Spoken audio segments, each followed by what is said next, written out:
I'm having another incident with the stove. Here we go. My goodness. Look at that, eh? Damn it. This just keeps happening.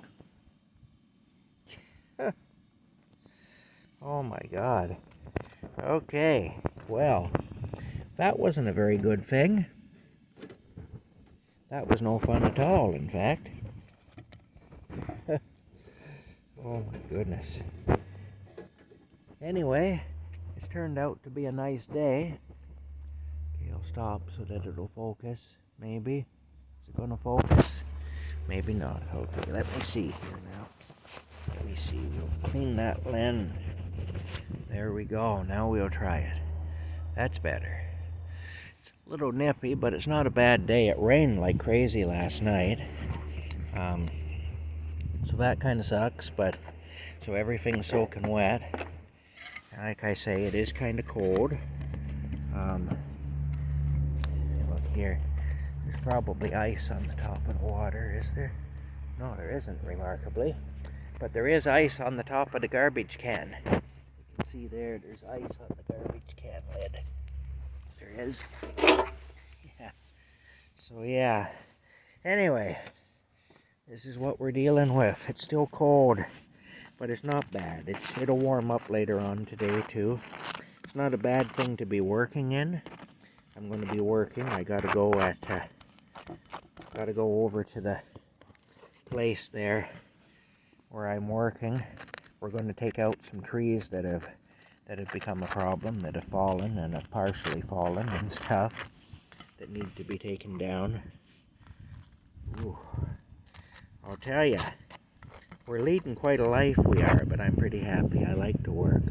I like to be productive. I like to do things. The days go quicker if you're working. My toaster's working good. My stove is a little questionable, but my toaster's working good. Here we go. That thing's hot, so you have to be quick in the handling of it. You do. Those wires get pretty hot. But, yeah. We'll put these down. I gotta cook my eggs. Oh my goodness. Rocky's smart because he's inside on his pillow in the window resting. He's no fool. He knows where it's at. Oh my God. Hey. My goodness. All right. Sorry about all the moving around here. Anyway, on the topic of the woman that I'm talking to on Facebook there with her fanatical beliefs in the government, I have this happening both ways. I find that fanaticism is common in politics, and it's funny, a lot of people who are very staunch liberals and who believe in the Liberal Party no matter what Justin Trudeau does, and who believe in Justin Trudeau no matter what he does, are very anti-religious. And one of the reasons that they're anti-religious, and one of the things that they cite as a reason for that, is the tendency on the part of religious people sometimes to be fanatical. And yet I find in politics there's a lot of fanaticism. There's a lot of people who worship these political men like they're gods, and they want to, and if you don't worship their guy, if you don't think that their guy is your savior and is going to get us out of whatever mess we're in, then, well, you're a heretic, basically. And then they'll accuse you of being on the side of the other one. So just like, Christians sometimes accuse people who aren't Christian of being on the side of Lucifer, liberals will accuse those who aren't on Justin Trudeau's team of being on the side of Poliver. Or conservatives will accuse those who aren't on the side of Poliver, who aren't on the side of Poliver's team, of being Lucifer, of being on Lucifer's side. I mean, it's kind of crazy. And so, liberals especially, though, tend to to be very fanatical that way. But I've had it with the conservatives too. I have one conservative friend who pretty much worships Oliver and thinks that he's like our savior.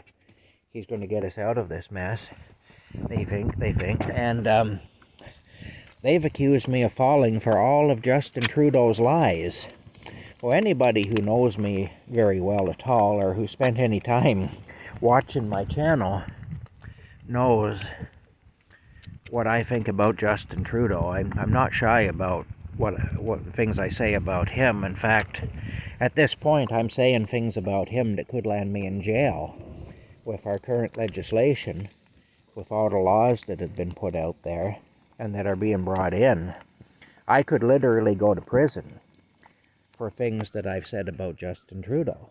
So I wouldn't be risking prison unless I strongly believe that Justin Trudeau is garbage. You know, I mean, I'm aware of the gravity of what I say.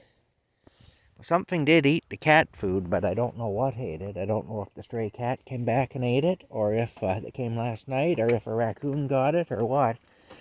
I suspect it's more likely a raccoon, but I don't know. Anyway, something ate it. But the bottom line is, with,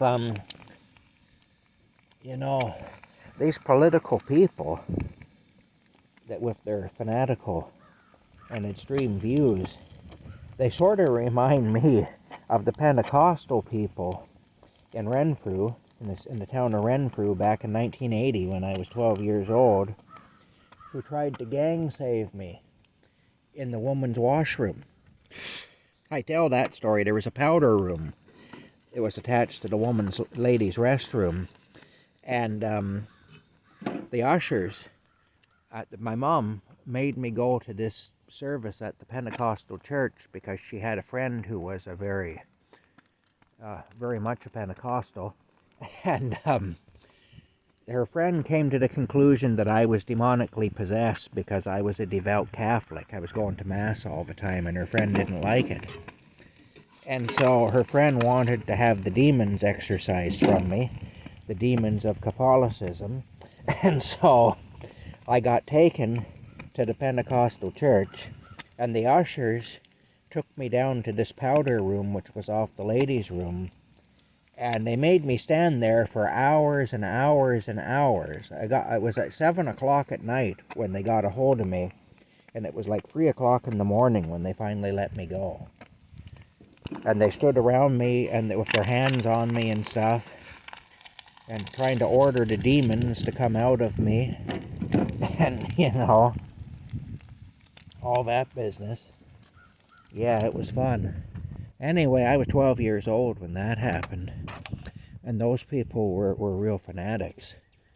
I believe in God, but I'll acknowledge that some Christians really are fanatics, and it turned me right off on the Pentecostal church. You know, I still will not have anything to do with the Pentecostal church because that happened to me. But the bottom line is this.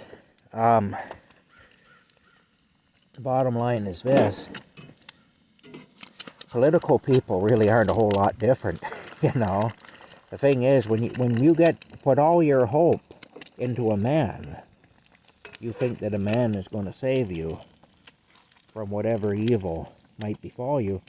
I mean, look, we've been voting for 150 years in this country.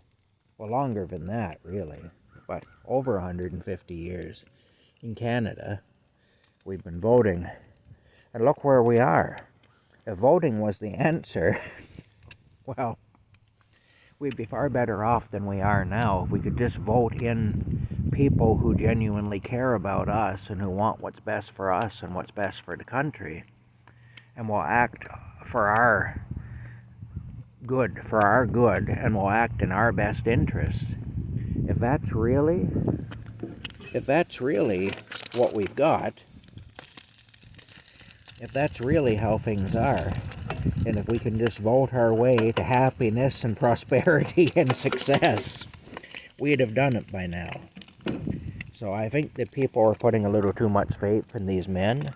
I don't think these men are going to do the job that people are giving them to, are thinking they're going to do. Or at least they haven't done it yet. And if you look at it, this particular woman that I've been debating with on Facebook, she's a real rabid liberal. And she goes on, well, she was mad at me because I called the Liberal NDP alliance a coalition government, which it is. It actually is a coalition government, but she said, well, it's perfectly legal to do that, therefore you shouldn't say anything.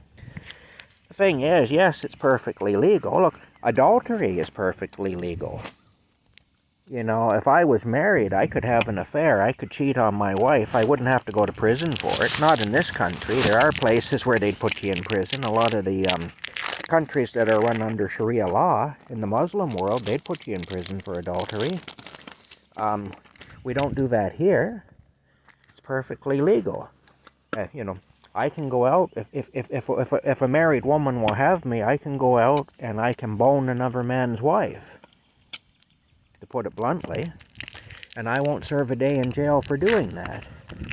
But here's the thing. Yes, it's legal for me to do it, but is it right? You know, I would say no, it isn't. It's not a right thing. It's a legal thing. The police aren't going to come and arrest me and take me to jail if I do that. But, and if I were a married man and cheating on my wife, the same thing. Now, I'm not going to go to jail for that. It'd be grounds for divorce.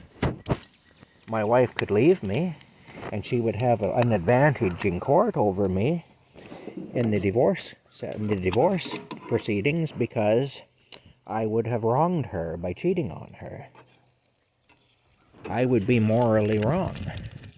And as a principle of law, when in the divorce court, my actions would be blamed for the dissolution of the marriage. But again, shit, I put these on the wrong side. Okay, there we go. There we go. We got it.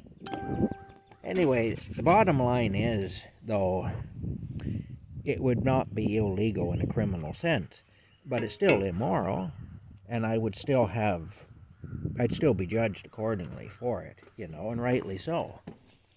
So, to say, well, it's perfectly legal to do what they did, I never said it wasn't. I just said that it's bad for the country. That's all. It's bad for the country because it eliminates the checks and balances that are in place, at least on a superficial level, to keep us, I'm sorry about my shaky camera here, to keep us, you know, from being the victims of despots.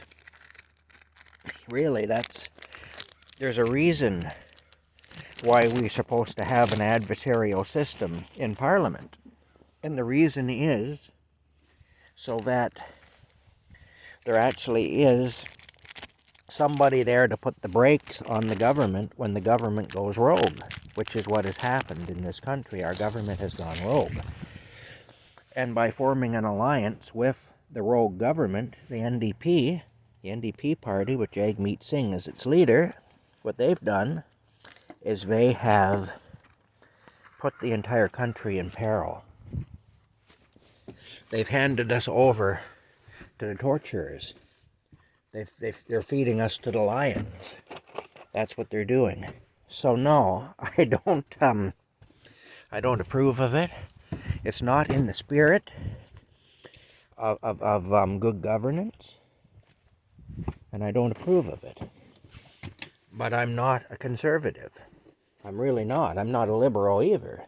But you get these people that say, well, if you're not a liberal, you must be a conservative. Or if you're not a conservative, you must be a liberal. Just like fanatical people who say, if you're not a Christian, you must be evil.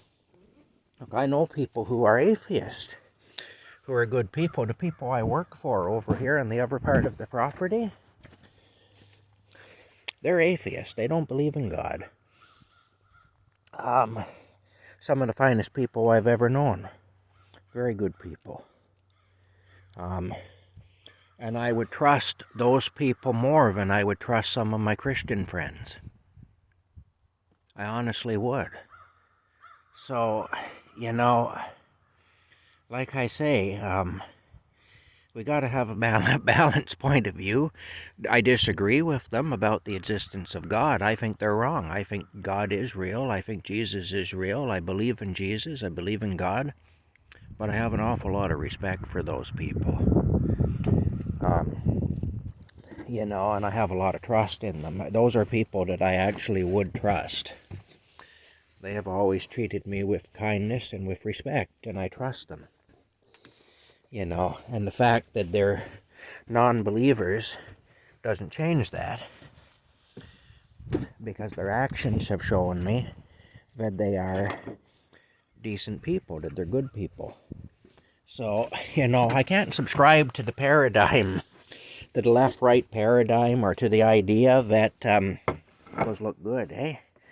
Or to the idea that if you're not with this particular group, then you are this other thing. We're going to hang this other label on you. I think that's crazy. Anyway, that's it for now. I got to eat my lunch. I've got about 10 minutes to get my lunch into, get my breakfast into me and get moving. So I better get at it. All right. It's too cold to sit out there and eat. I'm shivering out there. Hey, Rocky. It's damp. We're out there right now. We'll talk to you later.